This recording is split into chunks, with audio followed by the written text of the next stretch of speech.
మిత్రులారా, ఒకసారి ఇద్దరు క్రైస్తవులు ఏదో మాట్లాడుతున్నారు, ఒకసారి విందాం. ఒక లీగల్ టీమ్ని తయారు చేయడం జరిగింది. 200 మంది క్రైస్తవ లాయర్తోని ఒక రాష్ట్ర వ్యాప్తంగా అందరూ క్రైస్తవ లాయర్ని ఒక 200 మందిని సమకూర్చి ఒక టీం తయారు చేయడం జరిగింది. అదేవిధంగా మన క్రైస్తవ ఐఏఎస్ ఐపీఎస్ ఆఫీసర్లు, అదేవిధంగా రిటైర్ అయిన ఐఏఎస్ ఐపీఎస్ ఆఫీసర్లు, క్రైస్తవ ఆఫీసర్లను కూడా ఒక టీమ్గా చేసేసి ఎప్పుడైనా మన క్రైస్తవుల పైన దాడి జరిగినప్పుడు ఈ యొక్క టీం వెళ్ళి కేసులు ఫైల్ చేసి జిల్లా యంత్రాంగంతో మాట్లాడి వారికి సరైన శిక్ష పడే ఒక కార్యక్రమం కూడా మేము చేపట్టాము. భారత రాజ్యాంగంలో ఆర్టికల్ 25 అనేది ఉంది. మీ అందరికీ తెలుసు, చదువుకున్నారో లేదో. అదేం చెప్తుందో తెలుసండి? Do you know what Indian Constitution of Article 25 says? ఏమంటుందో తెలుసు. అందుకే మీకు చూపిస్తున్నాను, చూడండి, సాక్ష్యాలనే చూపిస్తాను మరి నేను, ఎందుకంటే మాటలతో చెప్పిన ఎవరు నమ్మరు. ఏమనుంది?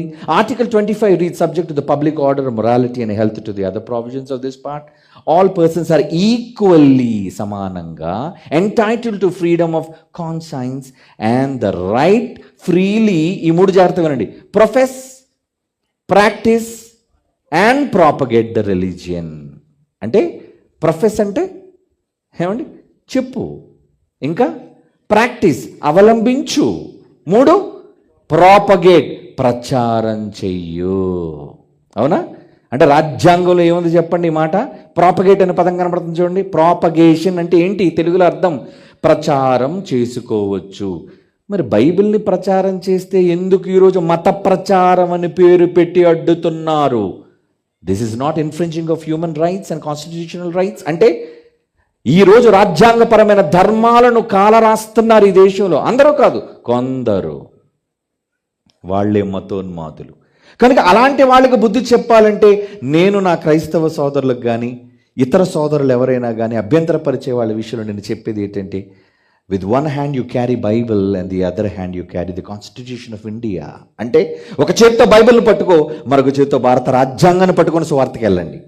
ఒకళ్ళు ఎవరైనా అడ్డితే, ఇదిగోండి రాజ్యాంగంలో ఈ మాట ఉంది, ప్రాపగేషన్ అని, ప్రచారం చేయమనుంది. అప్పుడు మీ మీద ఏ పోలీసు అతను కేసు పెడతారు చెప్పండి? తీసుకెళ్ళమనండి. ఎస్పీ దగ్గర తీసుకెళ్తారు, కమిషనర్ దగ్గర తీసుకెళ్తారు, డీజీపీ దగ్గర తీసుకెళ్తారు. ఎవరైనా సరే, even he may be PM or CM, అందరూ కూడా, ఎవ్రీ సిటిజన్ ఆఫ్ ఇండియా, అందరూ కూడా they should abide by the constitution of India. పిలుపునిస్తున్నాడు. మిత్రులారా,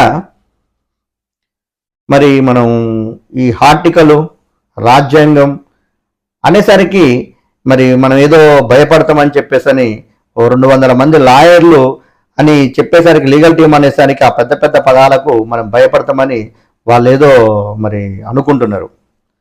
వాళ్ళు 200 మందిని కాదండి, 2000 మందిని పెట్టుకొనివ్వండి. వాళ్ళు ఒక చేతిలో బైబుల్ని, మరొక చేతిలో రాజ్యాంగాన్ని మరి పట్టుకొచ్చి వాళ్ళు పంపిణీ చేస్తే, మీరు కూడా అడ్డుకొని అదే రాజ్యాంగం, అదే బైబుల్ని అదే ఎస్పీ గారి దగ్గరికి, అదే ఏసీబీ గారి దగ్గరికి మరి తీసుకెళ్ళండి. ఒకటే అడగండి అక్కడ పోలీస్ స్టేషన్లో, అయ్యా ఎస్పీ గారు, అయ్యా ఏసీబీ గారు, మరి రాజ్యాంగం ఆర్టికల్ 25 అనేది మరి ప్రచారం చేసుకోమని మరి చెబుతుంది, ఓకేనండి.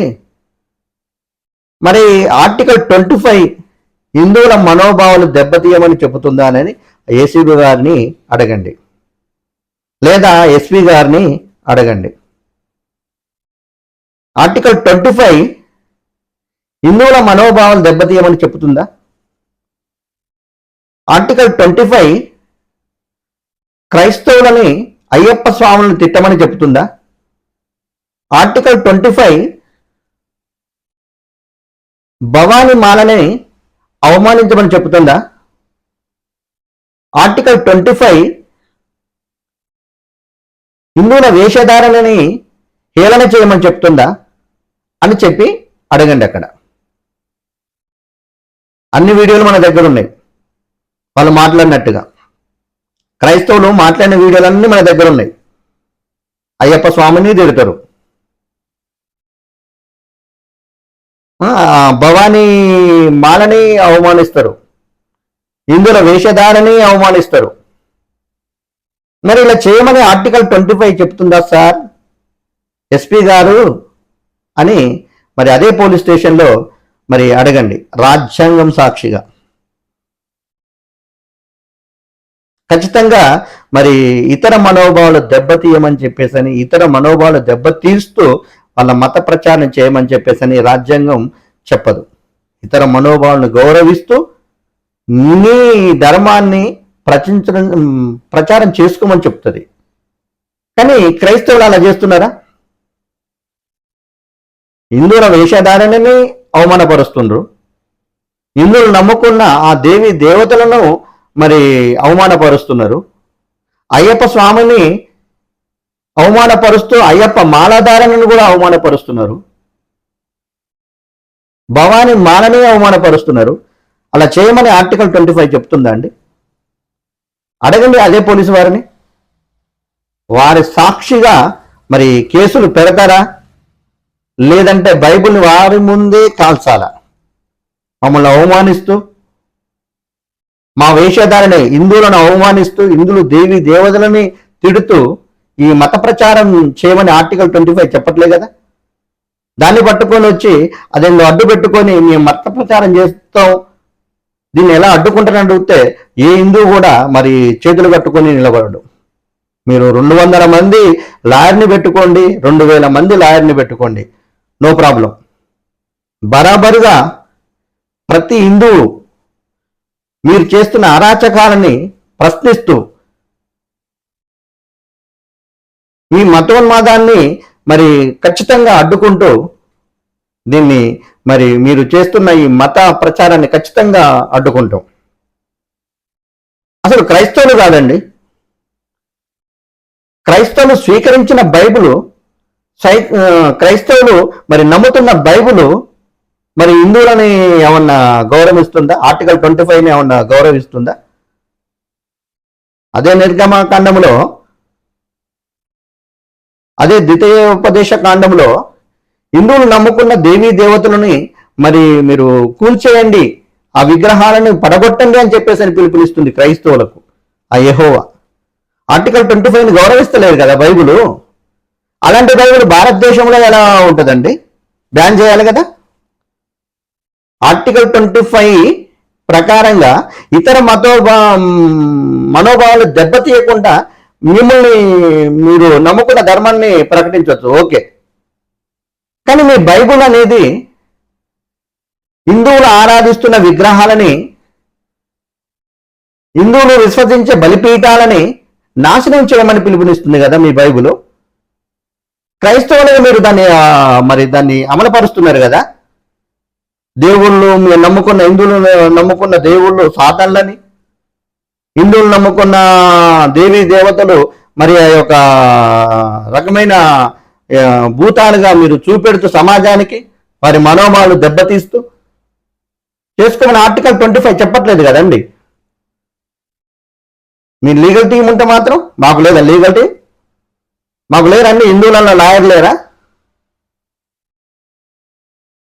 ఒక క్రైస్తవులకైనా ఆర్టికల్ 25? ఒక క్రైస్తవులకైనా రాజ్యాంగం అంబేద్కర్ రాసింది, హిందువులకు కాదా?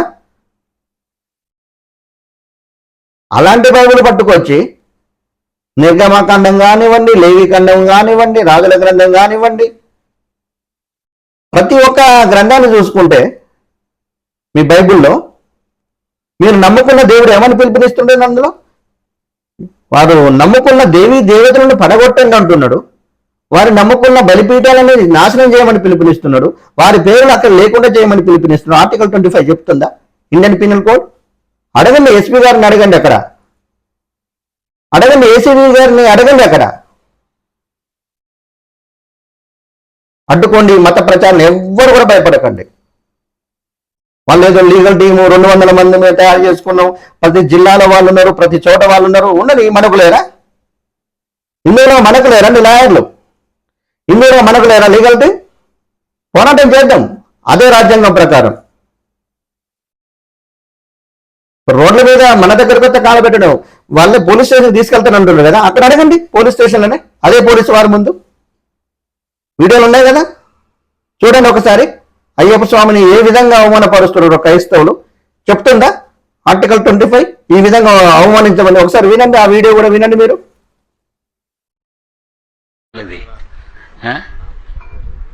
ఈవిడ ఎవరు అనుకున్నారు? శృతి. ఏమండి చూసారు ఈమెనే?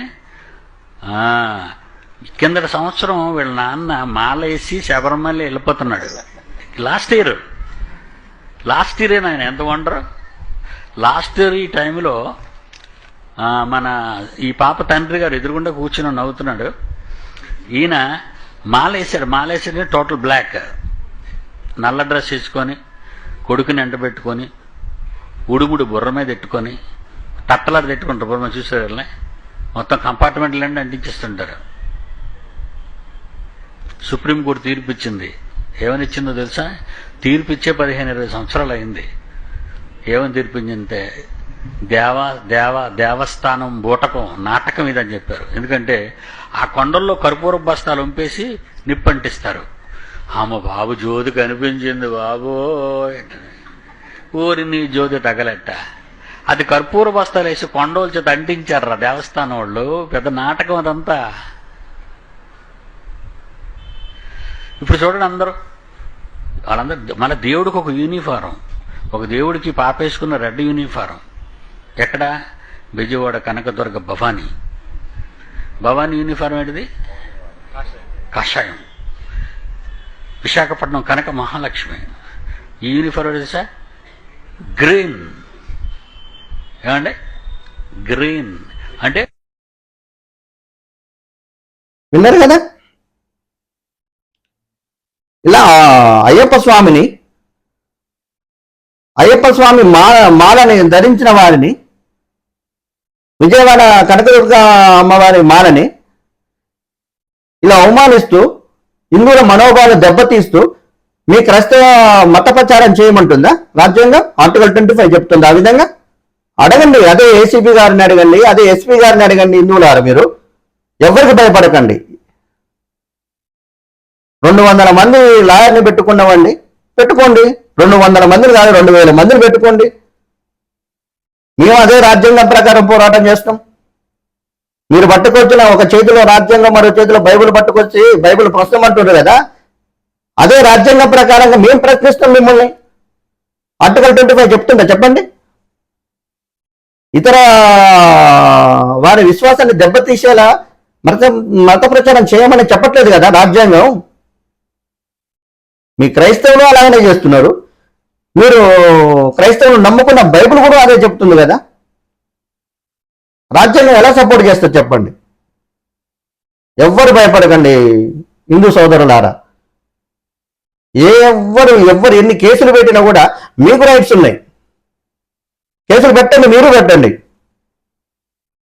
హక్కుల గురించి మాట్లాడుతుంటారండి క్రైస్తవులు. బాధ్యతలండి. మాకు ఆర్టికల్ 25 హక్కు కల్పించిందండి మా మత ప్రచారం చేసుకోవడానికి, మేము నమ్ముకున్న మతాన్ని ప్రచారం చేసుకోవడానికి ఆ ఆర్టికల్ 25 మాకు హక్కును కల్పించిందని మాట్లాడుతున్నావు కదా.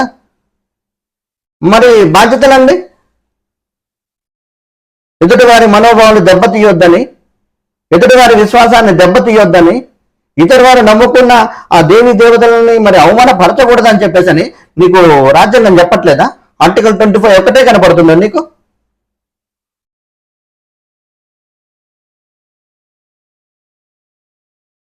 నిలదీయండి, ప్రతి చోట నిలదీయండి. పోలీస్ స్టేషన్ తీసుకెళ్తారా? నిలదీయండి. అక్కడ ఆర్టికల్ 25 ఏం చెప్తుంది? ఎందుకు మా అయ్యప్ప స్వాముల్ని అంటున్నారు క్రైస్తవులు? చెబుతుంది ఆర్టికల్ 25 అలా మాట్లాడమని. ఎందుకు మా భవాని మాలని అవమానపరుస్తుంది? చెప్తుంది ఆర్టికల్ 25.